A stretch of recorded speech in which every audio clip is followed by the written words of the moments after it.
This is a story you can only see on Fox 19 Now tonight. Yep, 5 years after Joe Burrow was drafted, Jeremy Rao took a trip to his parents' house. Yeah, where they shared that life-changing moment together. He joins us now with that story.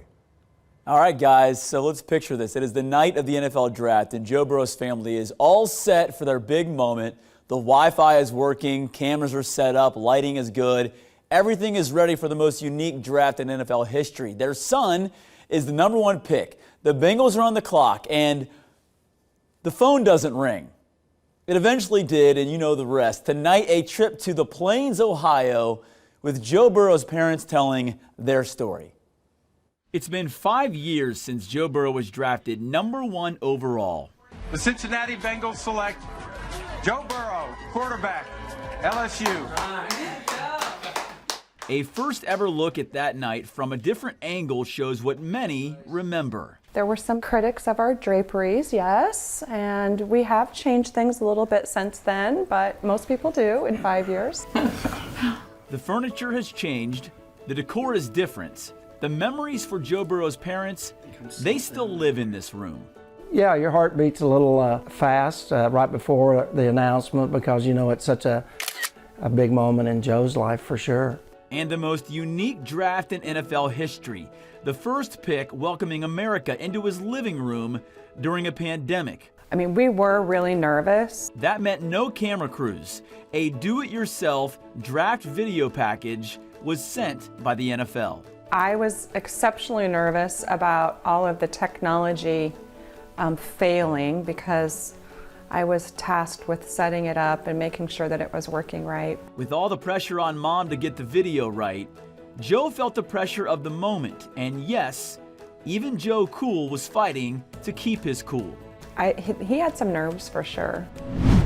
A closer look at the setup from draft night shows the floor of Joe Burrow's accomplishments. Right under the camera, countless awards. 5 years later, the walls inside this room point to Joe's climb to the ceiling of NFL stardom. Very proud, but if you said yes, that's going to happen, you know, that there's no way I would have predicted that. Now a football player celebrated by millions, he was celebrated by hundreds in his hometown on the night he became a Cincinnati Bengal. There were honestly hundreds of cars driving by and honking and yelling for Joe. It was probably a half hour. People were just coming by and honking their horns and yelling out their windows. Everybody was very proud.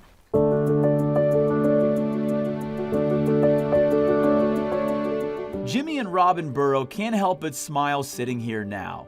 They have more than memories from their son's draft night. The shoes their son wore stay in a special case. The glasses they used to toast their son with the empty bottle of champagne on the shelf.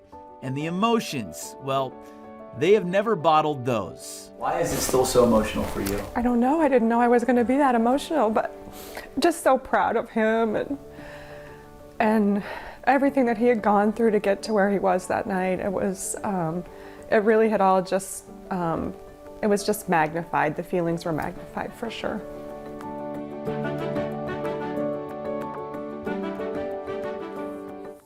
Yeah, mom still gets the feels. How could she not? It is funny that the Burrow family was nervous when the phone didn't ring right away. Mike Brown actually sent a letter to Joe Burrow 2 days ahead of the draft. Joe was always the pick. I need to mention this. When all those cars were honking for Joe, he was actually on a Zoom call with us, the local media. His parents were concerned we would hear all that noise, the honking on the Zoom. We did not, but Joe did miss that moment, so his parents had to wait for him, guys. Aw, that is awesome. And I can't believe she was tasked with setting up all of that video. I mean, because that's the money shot. It really is. And like, you know, she said in the moment, you know, you're inviting America into your living room. She said, well, other draft picks had to do this as well. We hear you, Robin, but you're the #1 pick, right? Yeah. You are praised as one of the best draft picks in recent history. Coming off the super team of LSU, you are the hero, the franchise-changing player Joe Burrow is for the Bengals. So there was a lot riding on them, and kind of in a small town, like does the Wi-Fi work or not?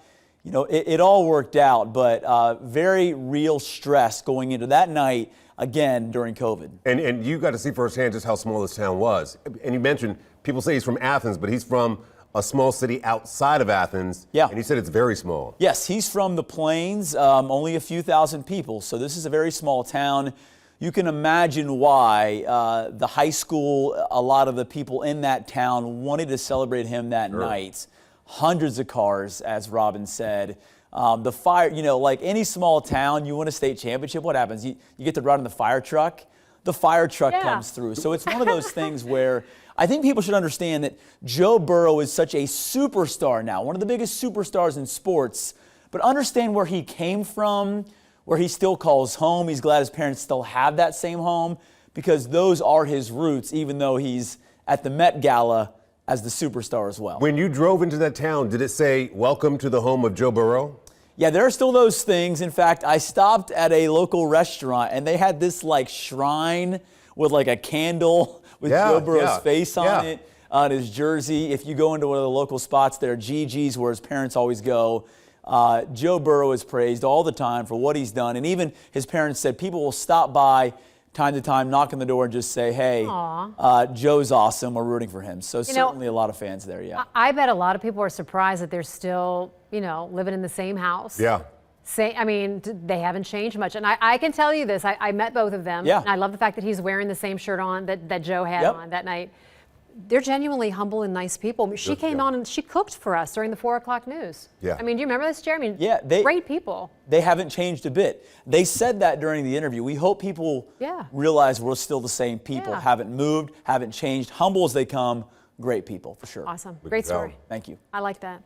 Hey, we're just a couple of days away from